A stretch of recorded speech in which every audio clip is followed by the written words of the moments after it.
किसी ने क्या खूब कहा है, सोचने से कहाँ मिलते हैं तमन्नाओं के शहर। चलना भी जरूरी है साहब मंजिल को पाने के लिए। तो दोस्तों, अपने इस रीट पथ पर चलते रहिए और मंजिल को प्राप्त कीजिए। ये क्लास 10th का लास्ट वीडियो है। इससे पहले 6 से लेकर 10th तक एनसीईआरटी प्लस राजस्थान अध्ययन की सभी बुक्स में से महत्वपूर्ण जो फैक्ट है उनके वीडियोस बना दिए हैं। अगर आपने नहीं देखे हैं तो आप प्ले लिस्ट में जाकर देख सकते हैं। अगर वीडियो आपको बढ़िया लगे तो लाइक शेयर सब्सक्राइब करें, अपने दोस्तों के पास भी भेजें। जो आपका बेस्ट मित्र हो उसके पास भेजें कि भाई रिवीजन मार, बढ़िया स्कोर होगा रीट के अंदर। चलो स्टार्ट करते हैं। लोक संगीत। लोकगीत ही जनता की भाषा है, लोकगीत हमारी संस्कृति के पहरेदार है। किसका कथन है? तो ये महात्मा गांधी जी का कथन है कि लोकगीत ही जनता की भाषा है, लोकगीत हमारी संस्कृति के पहरेदार है। तो ये गांधी जी का कथन है। राजस्थान के लोक संगीत को कितने वर्गों में विभाजित किया जा सकता है? तो 3 वर्गों में विभाजित किया जा सकता है। वधु पक्ष के द्वारा वर की बारात का डेरा देखने जाने का उल्लेख किस गीत में मिलता है? तो जल्ला और जलाल गीत में मिलता है। जल्ला और जलाल में। मैं तो थारो डेरो निरखण आइयो जल्ला। शिशु के जन्म पर गाए जाने वाले गीत क्या कहलाते हैं? तो ये जच्चा या होलर गीत कहलाते हैं। गणगौर का त्योहार चैत्र माह में कितने दिन तक मनाया जाता है? तो ये गणगौर का त्योहार 16 दिन तक मनाया जाता है। केला देवी के भक्तों द्वारा कौन सा गीत गाया जाता है? तो ये लांगुरिया गीत गाया जाता है। हमसिडो किन का प्रसिद्ध लोकगीत है? तो हमसिडो भीलों का लोकगीत है। दीपावली से 15 दिन पहले लड़कों द्वारा टोली में गाए जाने वाले गीत क्या कहलाते हैं? लोवड़ी व हरणी कहलाते हैं। लोवड़ी व हरणी। दीपावली से 15 दिन पहले लड़कों द्वारा टोली में गाए जाने वाले गीत क्या कहलाते हैं? गढ़लियो। क्या कहलाता है? गढ़लियो। तो लोवड़ी, हरणी, गढ़लियो। राजस्थान की वे जातियां जो संगीत को व्यवसाय के तौर पर अपना चुकी है: ढोली, मिरासी, लंगा, कलावंत, भाट, राव, जोगी, कामड़, भोपे, भवाई, राणा, कालबेलिया, ढाडी, विरागी, गंधर्व और कथिक या कथक आदि जनजातियां ये संगीत को व्यवसाय के तौर पर अपना चुकी हैं। राजस्थान के लोक नृत्य और लोक नाट्य। गेर किस क्षेत्र का प्रसिद्ध नृत्य है? तो ये बाड़मेर व मेवाड़ का प्रसिद्ध नृत्य है। गेर नृत्य किस अवसर पर किया जाता है? होली के अवसर पर। गिंदड़ किस क्षेत्र का प्रसिद्ध नृत्य है? तो शेखावाटी का। शेखावाटी में जो नृत्य किए जाते हैं ये लगभग पुरुषों के द्वारा किए जाते हैं। किसके द्वारा? पुरुषों के द्वारा। गिंदड़ नृत्य में जो पुरुष महिलाओं के वस्त्र पहनकर नृत्य करते हैं क्या कहलाते हैं? गणगौर या मैरी कहलाता है। शेखावाटी व नागौर में किस अवसर पर कच्छी घोड़ी नृत्य किया जाता है? तो ये विवाह के अवसर पर किया जाता है। ये एक व्यवसायिक श्रेणी का नृत्य है। होली पर किया जाने वाला चंग नृत्य किस क्षेत्र में प्रसिद्ध है? तो शेखावाटी क्षेत्र में। तो शेखावाटी क्षेत्र में एक तो गिंदड़ है, एक कच्छी घोड़ी नृत्य है, एक चंग नृत्य और चंगने डफ का वहां पर एक डफ नृत्य हो गया। तो शेखावाटी क्षेत्र का नृत्य है। होली के बाद किस क्षेत्र में डांडिया नृत्य किया जाता है? तो मारवाड़ क्षेत्र में, जिसको गुजरात से अलग है, वहां पर क्या किए जाते हैं? मारवाड़ क्षेत्र में डांडिया नृत्य खेले जाए। विशेष रूप में देखा तो आपने जोधपुर में आसपास के क्षेत्र में डांडिया नृत्य खेले। किस संप्रदाय के द्वारा अग्नि नृत्य किया जाता है? जसनाथी संप्रदाय के द्वारा। जसनाथी सिद्ध जाटों द्वारा जिस अग्नि पर नृत्य किया जाता है उसे क्या कहा जाता है? उसे धूणा कहा जाता है। उसे क्या कहा जाता है? धूणा। धूणा 7 फुट लंबा होता है, 4 फुट चौड़ा होता है, 3 फुट ऊंचा होता है, जो अंगारों से भरा हुआ होता है। अग्नि नृत्य के दौरान किस वाक्य का प्रयोग करते हैं? अग्नि नृत्य के दौरान किस वाक्य का प्रयोग करते हुए नृत्यक नृत्य खेलते हैं? तो फतेह फतेह वाक्य का प्रयोग करते हुए नृत्यक अग्नि नृत्य खेलते हैं। गुड़ला किस क्षेत्र का प्रसिद्ध नृत्य है? तो ये जोधपुर का प्रसिद्ध नृत्य है गुड़ला। ढोल किस क्षेत्र में किया जाने वाला नृत्य है? तो ये जालोर का प्रसिद्ध नृत्य है ढोल। ढोल नृत्य को अंतर्राष्ट्रीय स्तर पर पहचान दिलाने का श्रेय किसे जाता है? तो भूतपूर्व मुख्यमंत्री जयेंद्र नारायण व्यास जी को। बम नृत्य किस क्षेत्र में किया जाता है? तो अलवर भरतपुर क्षेत्र में बम नृत्य किया जाता है। लहंगे का घेर जो नृत्य के इसमें वृत्ताकार घूमता है क्या कहलाता है? तो घूम कहलाता है। राजस्थान के किस क्षेत्र में गरबा नृत्य किया जाता है? तो डूंगरपुर और बांसवाड़ा में गरबा नृत्य किया जाता है जो गुजरात के साथ लगता है वहां पर। वाल्लर किस क्षेत्र का प्रसिद्ध नृत्य है? तो ये सिरोही का है। वाल्लर नृत्य किसके द्वारा किया जाता है? तो ये ग्रासियों के द्वारा किया जाता है। सिर पर 7-8 मटके रखकर अथवा कर्तव्य दिखाते हुए नृत्य करना किस नृत्य में शामिल है? ये भवाई नृत्य में आता है। भवाई नृत्य में सिर पर 7-8 मटके रखना। जयपुर की अस्मिता काला भवाई नृत्य में प्रसिद्ध नृत्यांगना है। और वाल्लर नृत्य ग्रासियों के द्वारा किया जाता है। ग्रास या सारांश ज्यादा सिरोही में है। भवाई नृत्य के प्रमुख कलाकार कौन से हैं? तो रूप सिंह शेखावत और दयाराम और तारा शर्मा। ये भवाई नृत्य के प्रमुख कलाकार है, पुरुष कलाकार है। रूप सिंह शेखावत, दयाराम, तारा शर्मा। रामदेव जी के कामड़िया भक्तों द्वारा किया जाने वाला नृत्य कौन सा है? तो ये 13 ताली नृत्य है। कौन सा नृत्य है? 13 ताली नृत्य, जो पादरला गांव पाली में विकसित हुआ। 13 ताली नृत्य के प्रसिद्ध कलाकार है मांगीबाई और लक्ष्मण दास। किस नृत्यांगना ने कालबेलिया को अंतर्राष्ट्रीय पहचान दिलाई थी? गुलाबो ने। किस नृत्य को यूनेस्को द्वारा 2010 में अमूर्त विरासत सूची में शामिल किया गया? कालबेलिया नृत्य को। और एक कालबेलिया स्कूल भी है जयपुर में। राज्य में गुर्जरों के कौन से नृत्य हैं? चरी व घूमर। बंजारों द्वारा किया जाने वाला नृत्य कौन सा है? तो ये मछली नृत्य बंजारों का नृत्य है। कंजरों द्वारा किए जाने वाले नृत्य कौन से हैं? तो चक्री व धाकड़ नृत्य कंजरों द्वारा किए जाने वाले नृत्य हैं। मावलिया किस जनजाति का प्रमुख नृत्य है? तो कैथोड़ी जनजाति, जो मूल रूप से कैथोड़ी कहाँ की है? महाराष्ट्र की। और अपने दक्षिणी राजस्थान में कैथोड़ी जनजाति है, उसका प्रमुख नृत्य है मावलिया। शिकार नृत्य किसके द्वारा किया जाता है? तो ये सहरिया जनजाति के द्वारा किया जाता है। और सहरिया में प्रसिद्ध मेड़ो कौन सा है? सीताबाड़ी को, साहबाद बारांगंदर।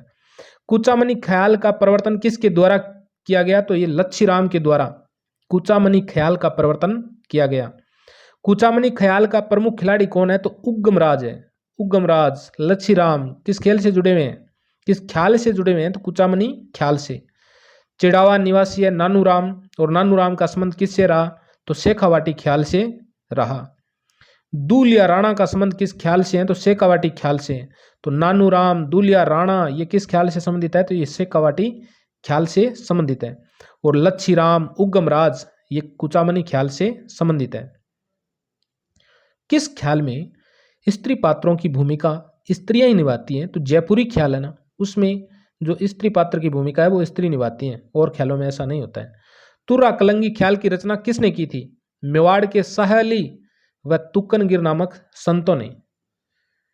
तो मेवाड़ के शाह अली और तुक्कनगिर नामक 2 संत हैं जिन्होंने तुर्रा कलंगी ख्याल की रचना की। तुक्कनगिर किसके पक्षधर थे? तो तुक्कनगिर तुर्रा के पक्षधर थे, और शाह अली ये कलंगी के पक्षधर थे।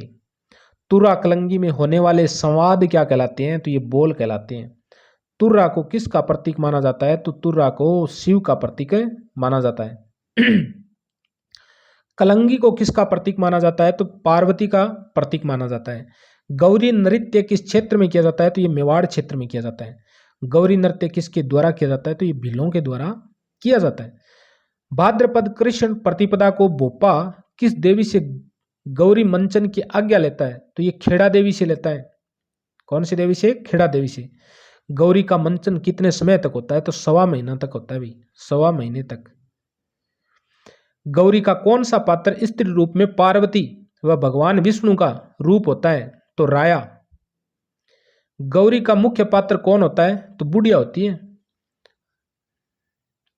होली के अवसर पर किया जाने वाला पश्चिमी राजस्थान का प्रसिद्ध लोकनाट्य है रम्मत।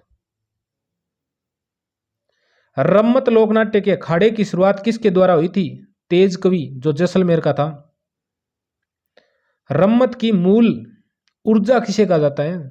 तो टेरिये को कहा जाता है। और पाट्टा संस्कृति की रम्मत कहां पर है? तो बीकानेर के अंदर, आचार्य चौक है नहीं, बट पाट्टा संस्कृति की रम्मत खेली जाए। और रम्मत स्टार्ट करते समय सबसे पहले किस देवता को याद किया जाता है? तो रामदेव जी को याद किया जाता है, ये भी ध्यान रखना। तमाशा कहाँ का प्रसिद्ध लोकनाट्य है? तो ये जयपुर का है। तमाशा लोकनाट्यों की शुरुआत किसके काल में हुई थी? तो प्रताप सिंह काल में हुई थी। तमाशे का मंचन क्या कहलाता है? अखाड़ा कहलाता है। स्वांग कला का कलाकार क्या कहलाता है? तो बैरूपिया कहलाता है। बैरूपिया कला का नामी कलाकार कौन है? तो केलवा का परशुराम। जानकीलाल भांड का संबंध किस कला से है? तो स्वांग या बैरूपिया से ही है। दूल्हे की बारात निकल जाने के बाद घर की महिलाओं द्वारा किया जाने वाला विवाह का स्वांग क्या कहलाता है? टूंटकी या टूंटिया क्या कहलाता है? टूंटिया। राजस्थान में रासलीला किन क्षेत्रों में आयोजित की जाती है? तो फुलेरा, जयपुर, असलपुर, हरदोना, गुंडा आदि क्षेत्रों में। रामलीला के प्रस्तुतिकरण में राजस्थान की किस क्षेत्र की विशिष्ट पहचान है? तो भरतपुर, पाटुदा और बिसाऊ की विशिष्ट पहचान है। सनकादिकों की लीलाओं के अखाड़े राजस्थान में कहां पर स्थित है? तो ये गोसुंडा व बसी चित्तौड़गढ़ में। चार बेंत किस क्षेत्र का प्रसिद्ध लोकनाट्य है? तो ये टोंक का है। राजस्थान का कौन सा लोकनाट्य संगीत दंगल के रूप में खेला जाता है? तो चार बेंत लोकनाट्य की शुरुआत टोंक के शासक फेजुल्ला खां के काल में किसके द्वारा की गई? तो करीम खान निहंग के द्वारा की गई। चार बेंत लोकनाट्य की शुरुआत फेजुल्ला खां के काल में करीम खान निहंग के द्वारा की गई थी। नौटंकी किस क्षेत्र का प्रसिद्ध लोकनाट्य है? तो ये धौलपुर, करौली, अलवर, गंगापुर, भरतपुर, सवाई माधोपुर जो पूर्वी क्षेत्र है राजस्थान का, वहां का नौटंकी प्रमुख लोकनाट्य है। और विशेष रूप से देखें तो भरतपुर का प्रमुख नाट्य। राजस्थानी भाषा व साहित्य। मरु भाषा का सर्वप्रथम उल्लेख कहाँ मिलता है? तो ये उद्योतन सूरी का है कुल्यमाला जो 913 ईस्वी में लिखी गई, इसमें मिलता है। कुल्यमाला का रचयिता कौन है? तो उद्योतन सूरी है। राजस्थानी भाषा के लिए सर्वप्रथम राजस्थानी शब्द का प्रयोग किसने किया था? तो ये जॉर्ज अब्राहम ग्रियर्सन ने किया था 1912 में। किस पुस्तक में जॉर्ज अब्राहम ग्रियर्सन ने सर्वप्रथम राजस्थानी भाषा शब्द का प्रयोग किया? तो लिंग्विस्टिक सर्वे ऑफ इंडिया में किया था। कौन सी पुस्तक है? Linguistic survey of India. किस अपभ्रंश भाषा से राजस्थानी का उद्गम हुआ है? तो मरु गुजरी से हुआ है। राजस्थानी बोलियों को कितने भागों में बांटा जा सकता है? तो 2 भागों में। पश्चिमी राजस्थानी में कौन सी बोलियां मिलती हैं? तो मारवाड़ी, मेवाड़ी, शेखावाटी और बागड़ी। पूर्वी राजस्थान में कौन सी बोलियां हैं? तो ढूंढाड़ी, हाड़ौती, मेवाती और अहिरवाटी। अहिरवाटी को अन्य किस नाम से जाना जाता है? तो राठी। थड़ी व गोडवाड़ी बोलियां किसकी उपबोलियां हैं? तो ये मारवाड़ी की उपबोलियां हैं, थड़ी और गोडवाड़ी। आमेर क्षेत्र में बोली जाने वाली भाषा क्या कहलाती है? तो ये ढूंढाड़ी है। 6 शब्द का सर्वाधिक प्रयोग किस भाषा में होता है? तो ढूंढाड़ी में होता है। काई 6 सारा ज्यादा यूज करे ढूंढाड़ी में। अलवर व भरतपुर क्षेत्र में बोली जाने वाली प्रमुख बोली कौन सी है? तो ये मेवाती है। मेवाती पर किस भाषा का प्रभाव स्पष्ट देखने को मिलता है? तो ब्रज भाषा का। वागड़ी बोली पर किस भाषा का प्रभाव स्पष्ट देखने को मिलता है? तो गुजराती का। रांगड़ी व निमाड़ी किस भाषा की उपबोली है? तो ये मालवी की उपबोली है। गंगानगर, हनुमानगढ़, चूरू, झुंझुनू आदि क्षेत्र में किस बोली का प्रभाव देखा जाता है? तो शेखावाटी का। राजस्थानी साहित्य के किस काल को वीर गाथा काल कहा जाता है? तो प्राचीन काल को, जो 1050 से 1550 ईस्वी तक था। प्राचीन काल की प्रसिद्ध रचना रणमल छंद का रचयिता कौन है? तो श्रीधर व्यास है। राजस्थानी साहित्य के किस काल को भक्ति काल कहा जाता है? तो पूर्व मध्य काल 1450 से 1650 तक का जो टाइम है उसे पूर्व मध्य काल अर्थात भक्ति काल कहा जाता है। रामरासों का लेखक है माधोदास ददवाड़िया। हरिरस और देवीयाण किसकी रचना है? तो ईश्वरदास की है, ईश्वरदास बारठ। रघुनाथ रूपक किसकी रचना है? तो कवि मंछाराम की है। कवि मंछाराम की रचना है रघुनाथ रूपक। राजस्थानी साहित्य का आधुनिक काल कब से शुरू होता है? तो 1850 से होता है, भारतेंदु हरिश्चंद्र के जन्म से। राजस्थानी साहित्य में चेतना का शंखनाद किसने किया था? बांकीदास व सूर्यमल मिश्र ने। बांकीदास मारवाड़ को, सूर्यमल मिश्र बूंदी को। बहुत शानदार कविया। राजा महाराजाओं द्वारा स्वयं के सम्मान, सफलताओं व विशेष कार्यों के विवरण को लिखवाना क्या कहलाया? तो ख्यात कहलाया, ख्यात। अंचलदास खिंचीरी वचनिका किसके द्वारा रचित है? तो ये शिवदास गार्डन के द्वारा रचित है। राठौड़ रतन सिंह महेश दासोत्री वचनिका के लेखक कौन है? तो खिड़िया जग्गा है। कलात्मक गद्य है जिसमें उर्दू व फारसी के शब्दों का प्रयोग होता है, क्या कहलाता है? तो दवावेत कहलाता है, दवावेत। राजस्थानी काव्य का मात्रिक छंद जिसमें दो को क्या कहा जाता है? तो जमाल कहा जाता है, जमाल।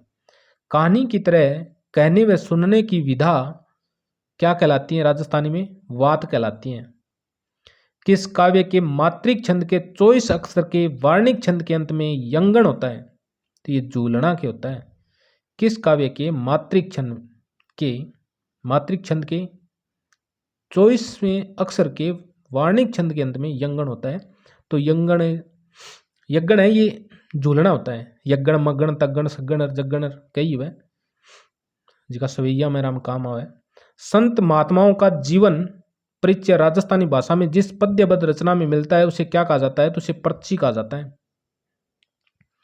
किसी वंश या व्यक्ति विशेष की उपलब्धियों को प्रकट करने वाली कृतियां क्या कहलाती हैं? तो प्रकाश कहलाती हैं। राजा या किसी व्यक्ति विशेष की मृत्यु के बाद शोक व्यक्त करने के लिए जिन काव्यों की रचना की गई उसे क्या कहा जाता है? उसे मर्ष्या कहा जाता है, मर्ष्या। जिस काव्य ग्रंथ में किसी राजा की कीर्ति, विजय, युद्ध, वीरता आदि का विस्तार से वर्णन हो उसे क्या कहते हैं? उसे रासो साहित्य कहा गया। बिसलदेव रासो का रचयिता कौन है? नरपति नाल है। और इसी बिसलदेव रासो में प्रथम 12 मासा का वर्णन किया गया है, 12 मासा का। ये एक सरस रचना है नरपति नाले की, बिसलदेव रासो। रतन रासो का रचयिता कौन है? तो रतन रासो कुंभकर्ण के द्वारा लिखा गया। हमीर रासो किसकी रचना है? तो हमीर रासो जोधराज की है। और एक हमीर रासो सारंग दरगाह नाम भी लिखेड़ी है। सारंग दर लिखी 13वीं शताब्दी में और 17वीं 18वीं शताब्दी के अंदर हमीर रासो लिखी की है, जोधराज की है। अगर जोधराज ऑप्शन में नहीं है तो सारंग दर मिलेगा। खुमान रासो किसने लिखा था? दौलत विजय ने लिखा था खुमान रासो। राजा खुमान मेवाड़ का शासक था 900 ईस्वी के आसपास। संगत रासो किसकी रचना है? तो ये गिरधर आसिया की है। संगत रासो गिरधर आसिया किसी वंश अथवा व्यक्ति विशेष की उपलब्धियों के स्वरूप को दर्शाने वाली काव्य कृति क्या कहलाती है? तो वो रूपक कहलाती है। किसी विषय विशेष का विस्तार से वर्णन कहां प्राप्त होता है? तो ये विगत में प्राप्त होता है। मारवाड़ रे परगनारी विगत किसकी रचना है? तो ये मूणोत नैन सिंह की रचना है। मारवाड़ रे परगनारी विगत, इसे राजस्थान का गजेटियर कहा जाता है, मारवाड़ रे परगनारी विगत को। संत कवियों द्वारा अपने अनुभव किए गए ज्ञान का वर्णन किस माध्यम से किया जाता है? तो साखी का दूसरा मतलब है साक्षी भी होता है, यानी आंखों देखा। जनसाधारण की भावनाओं को आमजन तक पहुंचाने के लिए साधारण पढ़े लिखे लोगों द्वारा लिखा गया साहित्य क्या कहलाया? श्लोका कहलाया, श्लोका। किस कवि ने कविताओं के माध्यम से विक्रम संवत 1956 के अकाल का मार्मिक चित्रण किया है? तो उमरदान या अमरदान जी ने किया है। द्रौपदी विनय किसकी रचना है? तो ये रामनाथ कविया की है। द्रौपदी विनय रचना है रामनाथ कविया की। मिझरे लीलटांस ये किसकी रचना है? तो कन्हैयालाल सेठिया की रचना है। मिझर लीलटांस, धरती धोरारी। अगर फास्ट लग रहा है तो आप यूट्यूब पर एक ऑप्शन ऐसा भी है कि आप उसे कम करके देख सकते हैं। अगर धीरे लग रहा है तो आप उसे बढ़ाकर देख सकते हैं। तो राजस्थान का प्रथम आधुनिक गद्यकार किसे कहा जाता है? तो शिवचंद्र भरतिया को कहा जाता है। आधुनिक काल का प्रथम गद्यकार राजस्थानी का कौन है? तो शिवचंद्र भरतिया है। बहुत इंपॉर्टेंट लेखक है ये। दुविधा, उलझन, अलेखू हिटलर, बातारी, फुलवारी आदि रचनाएं किसकी है? तो ये विजयदान देथा की है, जो बिज्जी के नाम से प्रसिद्ध थे। विजयदान देथा की किस रचना पर पहली नामक फिल्म का निर्माण हो चुका है? तो द्विधा पे। हुण गोरी किण पीवरी, जोग संजोग, चांदा सेठानी किसकी रचनाएं है? तो ये यादवेंद्र चंद्र शर्मा की है। हुण गोरी पीवरी, जोग संजोग, चांदा सेठानी आदि किसकी रचनाएं है? ये यादवेंद्र चंद्र शर्मा की है। और ये एक राजस्थानी महत्वपूर्ण लेखक है। खून का टिक्का एक उपन्यास लगता है इनका सेकंड ग्रेड में। खून का टिक्का यादवेंद्र चंद्र शर्मा का है। खून का टिक्का जो प्ले लिस्ट में है, अगर आपको सेकंड ग्रेड की तैयारी करनी है हिंदी सब्जेक्ट से, तो खून का टिक्का उपन्यास है यादवेंद्र चंद्र शर्मा का पूरा पढ़ाया हुआ है। परन्योड़ी, कंवारी, दोहरारो, दोहरी, एक बींदनी, दो बींद आदि कहानियां किसकी है? तो ये नथमल जोशी की है। परन्योड़ी, कंवारी, दोहरारो, दोहरी, एक बींदनी, दो बींद। राजस्थान के प्रमुख पर्यटन स्थल। राजस्थान में पर्यटन विभाग की स्थापना कब हुई? तो 1956 में पर्यटन विभाग की स्थापना हुई। राजस्थान में पर्यटन को उद्योग का दर्जा कब दिया गया? तो 1989 में दिया गया यूनिस खान के द्वारा। राजस्थान को पर्यटन की दृष्टि से कितने सर्किटों में बांटा गया? तो 10 सर्किटों में बांटा गया है। अजमेर में 2.5 दिन का झोंपड़ा किसके द्वारा बनवाया गया? तो ये कुतुबुद्दीन ऐबक के द्वारा बनवाया गया। किसे तोड़कर? संस्कृत पाठशाला को। 2.5 दिन का झोंपड़ा, 2.5 दिन के झोंपड़े में किस मुस्लिम पीर का उर्स भरता है? तो पंजाब शाह का उर्स भरता है। ख्वाजा मोइनुद्दीन चिश्ती की दरगाह में कितने मुख्य द्वार है? तो 3 मुख्य द्वार है। भारतीय राजघराने के बच्चों के लिए बोर्डिंग स्कूल किस नाम से जाना जाता था? तो मेयो कॉलेज के नाम से जाना जाता था। ये अजमेर में है Mayo college. Lord Mayo college की स्थापना किसके द्वारा की गई? तो रिचर्ड बारक के द्वारा 1875 में की गई। किस जैन मंदिर का मुख्य कक्ष स्वर्ण नगरी के नाम से जाना जाता है? स्वर्ण नगरी के नाम से सोने जी की नसिया।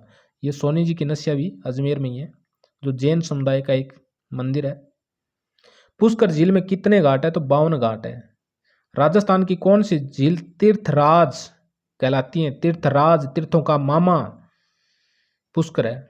कोक्कण तीर्थ भी इसे ही कहा जाता है। भानगढ़ की स्थापना किसने की थी? माधव सिंह ने की थी भानगढ़ की स्थापना। भानगढ़ अलवर में है। भारत का सर्वाधिक रहस्यमय, जिसे भूतों का किला कहते हैं, ये भानगढ़ है अलवर में। अलवर में स्थित सिलिसेट झील का निर्माण किसने करवाया था? तो विन्यसी ने करवाया था 1845 ईस्वी में। किस नदी का पानी रोककर सिलिसेट झील का निर्माण करवाया गया? तो रूपारेल नदी का पानी रोककर सिलिसेट झील का निर्माण करवाया गया। सुनहरे द्वीपों का शहर अर्थात 100 द्वीपों का शहर किसे कहा जाता है? तो सुनहरे द्वीप और 100 द्वीप, ये दोनों तरह से पूछ सकता है, पूछे भी गए हैं। सुनहरे द्वीपों अर्थात 100 द्वीपों का शहर किसे कहा जाता है? तो ये बांसवाड़ा को कहा जाता है।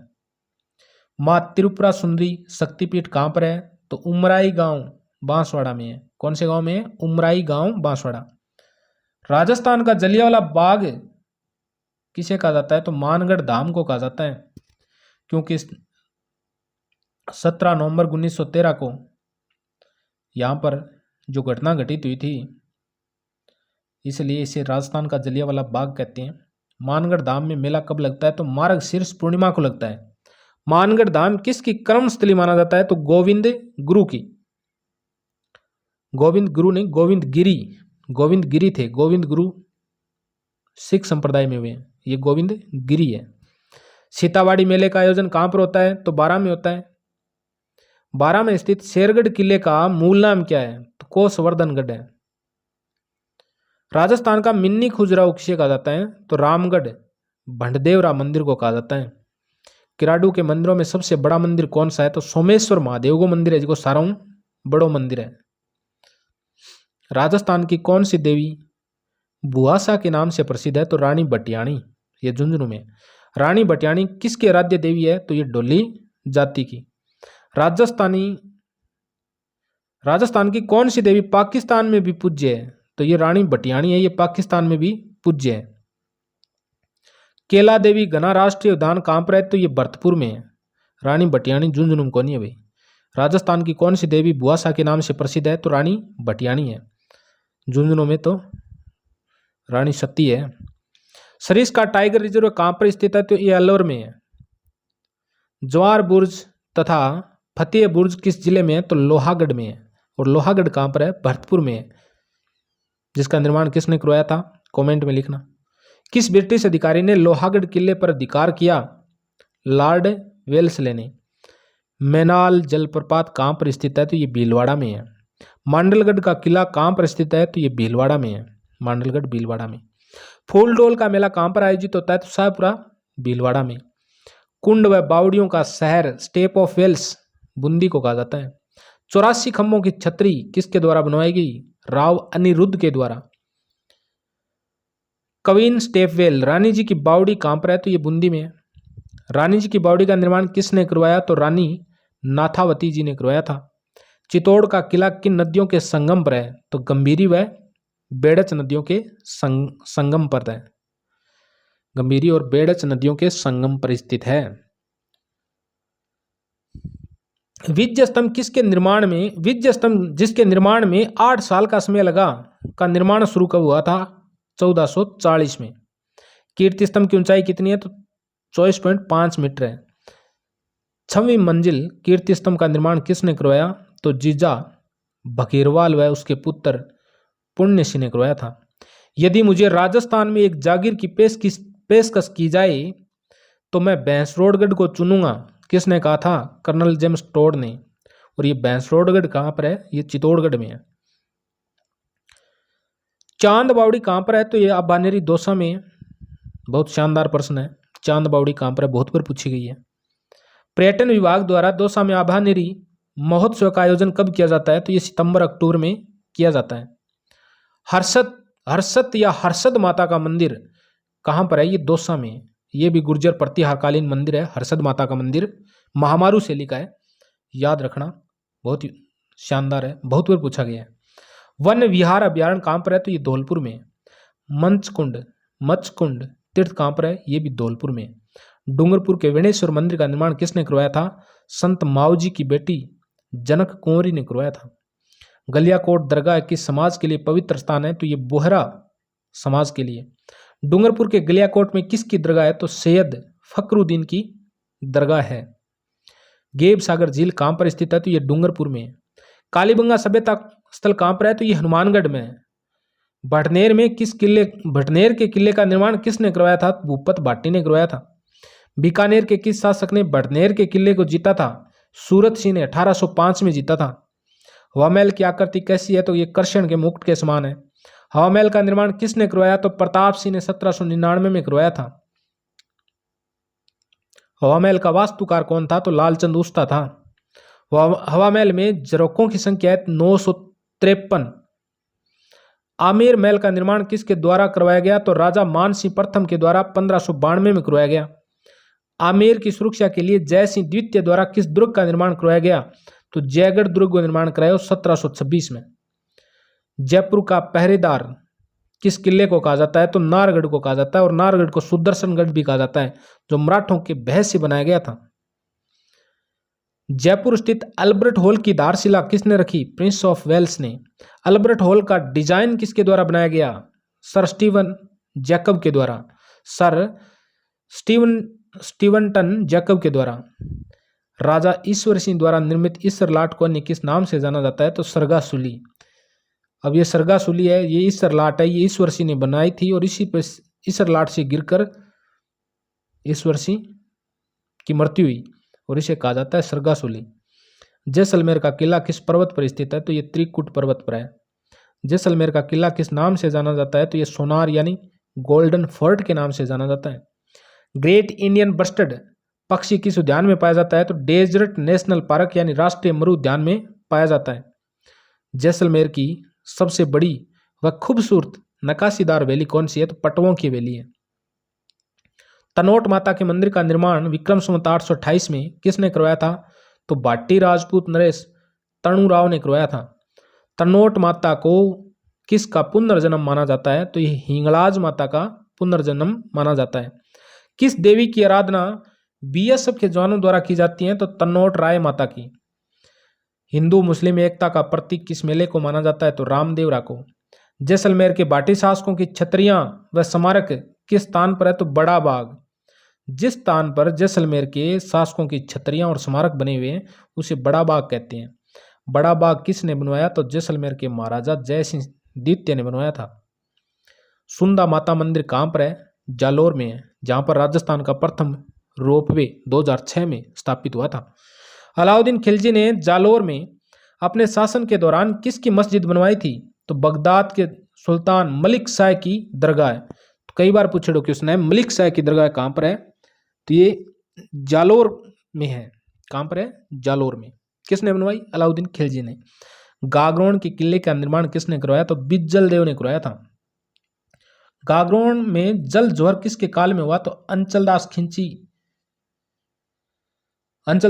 के काल में हुआ था। सिटी ऑफ बेल्स अर्थात घंटियों का शहर किसे कहा जाता है? तो झालरापाटन झालावाड़ को कहा जाता है। उड़ीसा के कोणार्क मंदिर के समान सूर्य मंदिर के लिए कौन सा शहर जाना जाता है? तो ये झालरापाटन झालावाड़ जाना जाता है। कोलवी की गुफाएं कहां पर है? तो ये झालावाड़ में है। ताल छापर अभ्यारण्य कहां पर है? तो सुजानगढ़ तहसील चूरू में है। काले हिरणों की सेंचुरी किस गांव में है? तो छापर गांव में है। झुंझुनू का हवा महल किसे कहा जाता है? तो खेतड़ी महल को कहा जाता है। राजस्थान का ताजमहल किसे कहा जाता है? तो जसवंत थड़ा। और ये जसवंत थड़ा कहां पर है? ये जोधपुर में है। जसवंत थड़ा का निर्माण किसने करवाया था? सरदार सिंह ने। श्री महावीर जी का मेला कहां पर आयोजित होता है? करौली में। मुकंदरा बाग अभ्यारण्य मुकंदरा हिल्स बाग अभ्यारण्य कहां पर स्थित है? तो ये कोटा में है। जग मंदिर महल कहां पर स्थित है? जग मंदिर महल ये भी कोटा में है। और एक जग मंदिर और एक जग निवास ये उदयपुर में है। अबेड़ा महल कहां पर है? कोटा में है। अबेड़ा महल का निर्माण किसने करवाया? राजकुमारी धीर दे ने करवाया था। बड़े पीर की दरगाह कहां पर है? तो ये बड़े पीर की दरगाह नागौर में है। और आप तो ये कमेंट में बताना कि सुल्तान तारकीन की दरगाह कहां पर है। बाबा हरिराम की जन्मस्थली के कारण कौन सा स्थान प्रसिद्ध है? तो ये जोरडा स्थान है। प्रसिद्ध रणकपुर के जैन मंदिर कहां पर स्थित है? पाली में। लूणी नदी पर स्थित जवाई बांध का निर्माण किसने करवाया था? जोधपुर के महाराजा उमेद सिंह ने करवाया था जवाई बांध का निर्माण। टेम्पल ऑफ रेट्स के नाम से कौन मशहूर है? तो करणी माता का मंदिर है देशनोक में। ये टेम्पल ऑफ रेट्स यानी चूहों वाली देवी के रूप में प्रसिद्ध है। राजस्थान राज्य अभिलेखागार कहां पर है? बीकानेर में है। लालगढ़ पैलेस का निर्माण करवाया था महाराजा गंगा सिंह ने 1902 में। जूनागढ़ किले का निर्माण करवाया राय सिंह ने 1588 में। सांख्य योग दर्शन के प्रणेता यानी सांख्य दर्शन के प्रणेता है कपिल मुनि। राष्ट्रीय ऊंट अनुसंधान केंद्र कहां पर है? तो जोहड़बीड़ बीकानेर में है। रासमंद झील कुंभलगढ़ किले का नवीनीकरण किसने करवाया? तो महाराणा फतेह सिंह ने करवाया था। राजस्थान की किस झील का प्रयोग विश्व युद्ध के दौरान समुद्री विमान आधार के रूप में किया गया? तो रासमंद झील का। रणथंभौर किले का निर्माण किसने करवाया था? रणथंभन देव ने करवाया था। अरावली की सबसे ऊंची चोटी गुरु शिखर पर किसका मंदिर है? तो भगवान दत्तात्रेय जी का मंदिर है। देलवाड़ा के जैन मंदिर कहां पर है? तो माउंट आबू सिरोही में है। भारत की प्रथम मानव निर्मित झील कौन सी है? तो नक्की झील है। किस झील के बारे में यह किंवदंती है कि उसका निर्माण देवताओं ने नाखूनों से किया था? नक्की झील के बारे में है।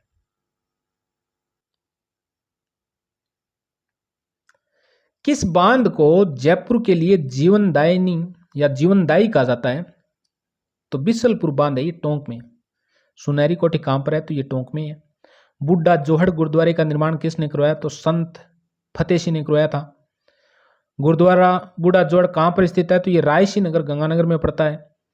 उदयपुर की पिछोला झील का नामकरण किसके आधार पर किया गया? तो पिछोली गांव के नाम पर किया गया। कनौट बांध का संबंध राजस्थान की कौन सी झील से है? तो फतेह सागर झील से है। सहेलियों की बाड़ी का निर्माण किसके द्वारा करवाया गया? तो महाराणा संग्राम सिंह द्वितीय के द्वारा करवाया गया। भारतीय लोक कला मंडल की स्थापना किस स्थान पर की गई? तो उदयपुर में की गई, देवीलाल सामरजी के सहयोग से। राजस्थान के प्रमुख व्यक्तित्वों की बात करें तो किशनगढ़ चित्रशैली को चरमोत्कर्ष पर पहुंचाने का काम किया था निहाल चंद ने। किसने किया था? निहाल चंद ने। प्रसिद्ध चित्रकार निहाल चंद किसके दरबार में थे? सावंत सिंह उर्फ नागरीदास के दरबार में थे। किस चित्र को भारत की मोनालिसा कहा जाता है? तो बनी ठनी को। बनी ठनी अजमेर, किशनगढ़ का सारी अजमेर के पास में एक गांव की थी। पन्ना दाय किसकी धाय माता थी? उदय सिंह की। वागड़ की मीरा किसे कहा जाता है? गौरी बाई को। गौरी बाई को वागड़ की मीरा कहा जाता है। गौरी बाई के लिए डूंगरपुर में बाल मुकुंद मंदिर का निर्माण किसने करवाया? तो शिव सिंह ने करवाया था। दुर्गादास राठौड़ किसके पुत्र थे? तो ये आस्करण के पुत्र थे। दुर्गादास ने शहजादा अकबर के किन पुत्र व पुत्री को इस्लामोचित शिक्षा प्रदान कर मित्र धर्म निभाया था? बुलंद अख्तर और सफियतु निशा। ये दोनों अकबर के पुत्र, शहजादा अकबर के पुत्र और पुत्री थे, जिनको इस्लामोचित धर्म की शिक्षा देकर दुर्गादास ने मित्र धर्म निभाया था। विरुद्ध क्षेत्री, केतार बावनी, विरमदेव सोलंकी दुआ आदि रचनाएं हैं। दूरसा आडा, ये दूरसा आडा वही है जो अकबर के दरबार में थे। बीकानेर राठौराणी ख्यात, बीकानेर राठौराणी ख्यात दयालदास की है। दयालदास का जन्म कहां पर हुआ था? कुंडिया गांव बीकानेर में हुआ था। दयालदास ख्यात में किस राजवंश का उल्लेख है? तो बीकानेर के राठौड़ राजवंश का उल्लेख है। ब्रिटिश सरकार द्वारा किस कवि को केसरे हिंद की उपाधि द्वारा सम्मानित किया गया? तो श्यामलदास जी को। श्यामलदास किसके दरबारी कवि थे? शंभू सिंह व उसके पुत्र सज्जन सिंह के दरबारी कवि थे, मेवाड़ में। राजस्थान के इतिहासकार एवं पुरातत्ववेत्ता गौरीशंकर हीराचंद ओझा का जन्म कहाँ हुआ था? रोयडा गांव सिरोही में हुआ था। तो ये रोयडा गांव कहाँ पे है? सिरोही में है। भारतीय प्राचीन लिपिमाला ग्रंथ की रचना किसने की? तो ये गौरीशंकर हीराचंद ओझा ने की थी, GH ओझा। अंग्रेजों द्वारा गौरीशंकर हीराचंद ओझा को किस उपाधि से सम्मानित किया गया? महामहोपाध्याय व राय बहादुर की उपाधि से सम्मानित किया गया। शहीद बिरबल सिंह का संबंध किससे है? तो ये बीकानेर प्रजा परिषद से हैं। बापू के 3 हथियारे, चौधरायण की चतुराई, बातारी फुलवारी के लेखक कौन है? तो ये विजयदान देथा है। धरती धोरारी पाथल व पिथल के रचयिता कौन है? तो ये कन्हैयालाल सेठिया है। कन्हैयालाल सेठिया का जन्म हुआ था सुजानगढ़ चूरू में। मांड गायिका अल्लाह बाई का संबंध किससे है? तो बीकानेर से है। ये कैसी गायिका है? मांड गायिका है। अल्लाह बाई को पद्मश्री दिया गया था 1982 में। मांड गायन शैली को देश विदेश में पहचान दिलाने का श्रेय दिया जाता है गौरीबाई को। बाणासुर के शहीद, कहां के शहीद?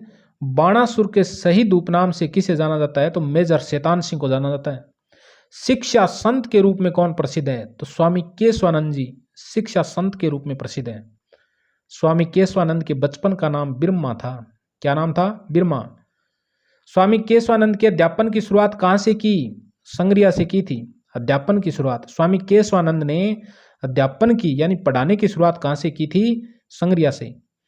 पत्रकारिता का भीषम पितामह किसे कहा जाता है? तो पंडित जाबरमल शर्मा को कहा जाता है। पंडित जाबरमल शर्मा भीषम पितामह पत्रकारिता के। अणुव्रत आंदोलन का सूत्रधार कौन था?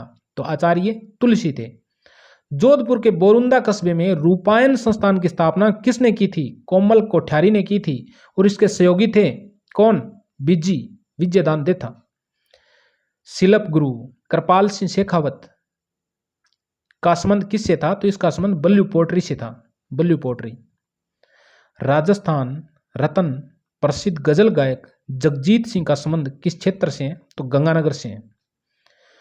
गिटार में सितार, सरोंद, वीणा के अतिरिक्त 14 तारों को जोड़कर मौन वीणा का आविष्कार किसने किया था? तो पंडित विश्वमोहन भट्ट ने किया था। राजस्थान पत्रिका का संपादक या संस्थापक कौन है? तो कर्पूर चंद कुलिस है। मैं देखता चला गया वह पोलम पोल किसकी साहित्यिक वसीयत मानी जाती है? तो मैं देखता चला गया और पोलम पोल किसकी साहित्यिक वसीयत मानी जाती है? तो किन की रचना है ये दोनों? मैं देखता चला गया, पोलम पोल, ये कर्पूर चंद कुलिस की रचना है। और इसी के साथ कक्षा 10th का राजस्थान अध्ययन से संबंधित पुस्तक के महत्वपूर्ण जो तथ्य है वो कवर होते हैं। तो दोस्तों कक्षा 6 से लेकर 10th तक राजस्थान अध्ययन और कक्षा 6 से लेकर NCERT 10th तक क्लियर है। महत्वपूर्ण तथ्य है उनको वीडियो के माध्यम से आपके सामने रखती है। रीड के अंदर बेस्ट स्कोर करने के लिए बहुत शानदार मैटर है ये। कम से कम एक बार और टाइम मिले तो 2 बार जरूर निकालना। और आपके पास इससे भी कोई अच्छा मैटर है तो आप वो भी पढ़ सकते हो। ओके, और अगर आपको वीडियो अच्छा लगा है तो लाइक शेयर सब्सक्राइब करें, अपने मित्रों को भी बताएं।